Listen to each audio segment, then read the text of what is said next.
انسان عالم صغیر ہے اور باقی سب کچھ عالم کبیر ہے۔ عالم کہتے ہیں جہان کو، یہ سارا جہان کبیر ہے، اور سارے جہان میں جو کچھ ہے وہ سب اللہ تعالیٰ نے انسان میں اکٹھا کر دیا۔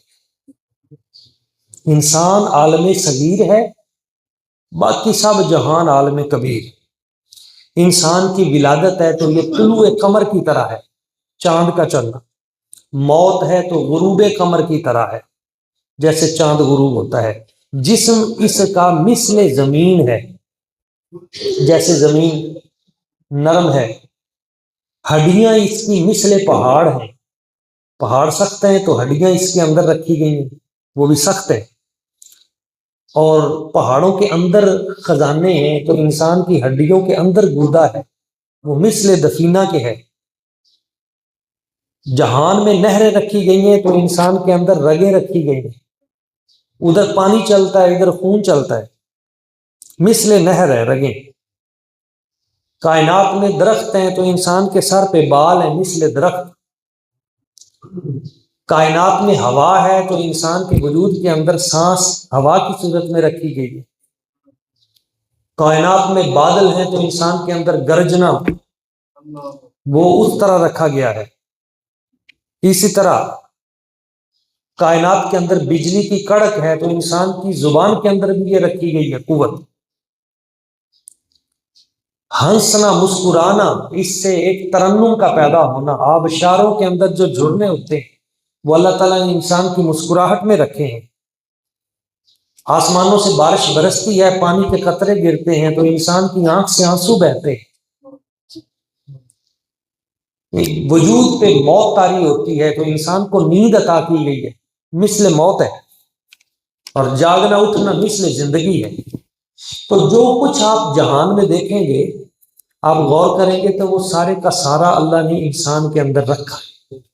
کہیں نہ کہیں اللہ تعالیٰ نے سورج کو روشنی دی، چاند کو نور بخشا، رات کو ظلمت دی اندھیرا، ہوا کو لطافت دی، پہاڑوں کو کثافت دی، پانی کو رکت دی، فرشتوں کو نور بخشا، حوروں کو روشنی بخشی، مغروروں کو ظلمت بخشی، کثافت چوپایوں کو دی، جنوں کو وحشت دی، اور انسان کو سب کچھ دیا، سب کچھ۔ یہ جو نور تھا ادھر فرشتوں کو ملا، ادھر انسان کی آنکھ میں نور ڈال دیا، ادھر حوروں کے چہرے پہ روشنی دی، ادھر انسان کے چہرے کو روشن کر دیا،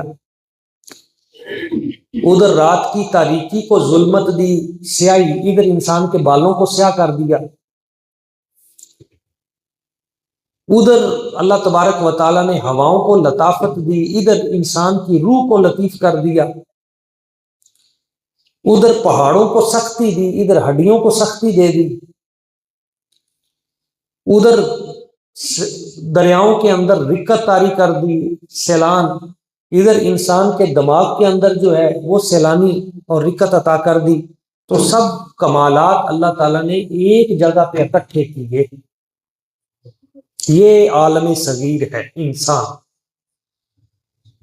آسمان کو بلندی دی تو انسان کو بلند خیالی عطا کی۔ انسان آسمانوں سے بھی بلند سوچ رکھتا ہے۔ آسمان کو چاند اور سورج دیا تو انسان کو 2 آنکھیں عطا کی۔ آسمان میں ستارے سجائے تو انسان کے چہرے میں دانت مثل ستارہ سجا دیے۔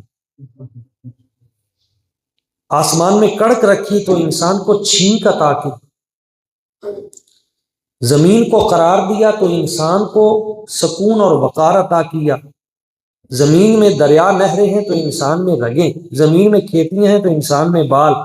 آسمان کی وسعتوں میں اگر جنت ہے تو انسان قلب جو ہے، قلب انسان، اس کی گہرائیوں میں جنت ہے۔ جنت سے بھی عمدہ ٹھکانہ رب ہے، وہاں جنت ہے، یہاں اللہ تعالیٰ کا ٹھکانہ ہے۔ اس لیے جنت محل لذت ہے۔ جنت محل لذت ہے اور دل محل معرفت ہے۔ جنت کا خازن رضوان ہے اور دل کا خازن رحمان ہے۔ یہاں اس نے اپنا ٹھکانہ رکھا، وہاں جنتیوں کا ٹھکانہ رکھا جنت میں، مگر ادھر اس نے اپنا ٹھکانہ رکھا۔ جو کچھ ادھر ہے وہ سب ادھر ہے۔ انسان کو پھر قوت تکلم دی، بولنے کی قوت، حیوان ناطق بنایا، عقل و دماغ عطا کیا، اونچی جگہ پہ رکھا، فکر و ذکر اور حفظ کی زینت بخشی، جواہر عقلیہ کو اس پہ مسلط کیا تاکہ نفس امر، نفس جو ہے وہ امیر بنے، عقل کو نفس کا وزیر بنایا، تمام اعضاء اس کے نوکر بنائے۔ اب آپ دیکھیں، یہ جو بدن ہے انسان کی پوری سلطنت کا محل ہے۔ بدن، انسان اوپر ایک چیز ہے اس بدن کے، اس کے اندر حواس رکھے، حواس خمسہ اور کچھ حواس باطنہ، یہ اس کو انسان کو خبریں لا لا کے دیتے ہیں، جاسوسی کرتے ہیں، یہ ہو رہا ہے، یہ ہو رہا ہے، یہ ہو رہا ہے، ایک ایک چیز یہ حواس بندے کو خبریں دیتے ہیں، جو مخالف و موافق خبریں لا دیتے ہیں۔ پھر قوت عقلیہ ان خبروں کو دیکھتی ہے، پرکھتی ہے، اچھائی قبول کرتی ہے، برائی کو رد کرتی ہے، تو پھر انسان کی اصل قوت فیصلہ کرتی ہے کہ کیا کرنا ہے۔ روح پاکیزہ ہوگی تو درست فیصلہ ہوگا، نفس پہ شیطانیت کا غلبہ ہوگا تو غلط فیصلہ ہوگا۔ تو اپنے اندر کے اصل انسان کو پہچاننا اور اس کو درست کاموں پہ لگانا ہی اصل مقصد حیات ہے۔ تو وجود پہ کنٹرول کرنا سیکھو۔ یعنی یہ جو میں نے باتیں کی ہیں ان میں یہ ایک پیغام موجود ہے کہ یہ پورے کا پورا بدن جو ہے اصل میں یہ انسان کی سواری ہے، یہ انسان نہیں ہے۔ انسان اس کے اندر ایک چھپی ہوئی شے ہے، خفیہ چیز ہے۔ وہ بندے کو حکم دیتا ہے کہ چل بے، پاؤں چلنا شروع کر دیتے ہیں، پاؤں تو اس کے نوکر ہیں۔ وہ اصل جو اوپر سواری کر رہی ہے چیز، وہ اصل انسان ہے۔ وہ آنکھوں کو کہتا ہے ادھر دیکھو، آنکھیں ادھر دیکھنا شروع کر دیتی ہیں، آنکھیں تو اس کی نوکرانی ہیں۔ وہ ہاتھوں کو کہتا ہے یہ چیز اٹھا کے کھاؤ، ہاتھ اٹھا کے کھاؤ۔ یہ سارے کا سارا جسم اس کا نوکر ہے، خادم ہے۔ وہ اوپر ہے، وہ کیا ہے؟ اب اس کو سمجھنے کے لیے ہمیں تھوڑی سی محنت کرنی ہوگی کہ وہ ہے کیا۔ بعض لوگ اسے روح کہتے ہیں، بعض لوگ اسے کہتے ہیں کہ یہ قلب ہے، بعض لوگ کہتے ہیں کہ نہیں یہ نورانی قلب ہے، یہ لوتھڑا دل والا یہ نہیں ہے، وہ قلب نورانی ہے۔ ایک دو قوتیں ہیں اصل میں، ایک قوت خیر ہے، ایک قوت شر۔ بندے کے اندر ہر وقت جنگ جاری ہے، جنگ جاری ہے۔ ادھر نیکی کی قوت ہے، ادھر برائی کی قوت ہے۔ نیکی کی قوت کہتی نماز پڑھ، روزہ رکھ، حج کر، زکات دے، یہ کر، وہ کر، نیکی والے کام۔ برائی والی کہتی ہے نہیں نہیں مارا جائے گا، اجڑ جائے گا، تباہ ہو جائے گا، یہ نہ کر، یہ نہ کر۔ وہ برائی کی طرف لے کے جاتا ہے۔ الشیطان یعدکم الفقر ویأمرکم الفحشاء واللہ یعدکم مغفرۃ منہ وفضلا۔ شیطان تمہیں فقر سے ڈراتا ہے، بھوک سے، اور برے کاموں کی طرف لگاتا ہے، جبکہ رحمان تمہیں نیکی کے کاموں کی طرف لگاتا ہے۔ تو یہ جو آپس میں کشمکش چل رہی ہے، جنگ چل رہی ہے شر کی اور خیر کی، اس میں ہم نے کس کے ساتھ کھڑے ہونا ہے؟ تو وہ جو اصل حضرت انسان ہے اس کو ہم اللہ تعالیٰ کی ذات کے ساتھ اگر جوڑ دیں گے تو پھر یہ انسان فرشتوں سے افضل ہو جائے گا۔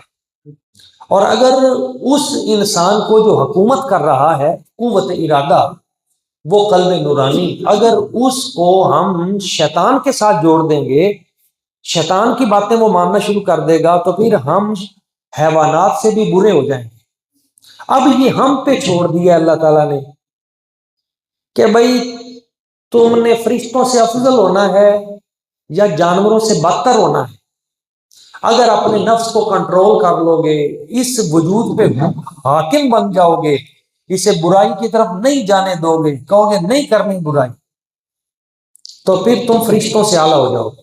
اور اگر تم اس نفس کے نیچے لگ گئے اور یہ جس برائی کی طرف تمہیں لے گیا تو پھر اس کا انجام تباہی و بربادی کی صورت میں آئے گا۔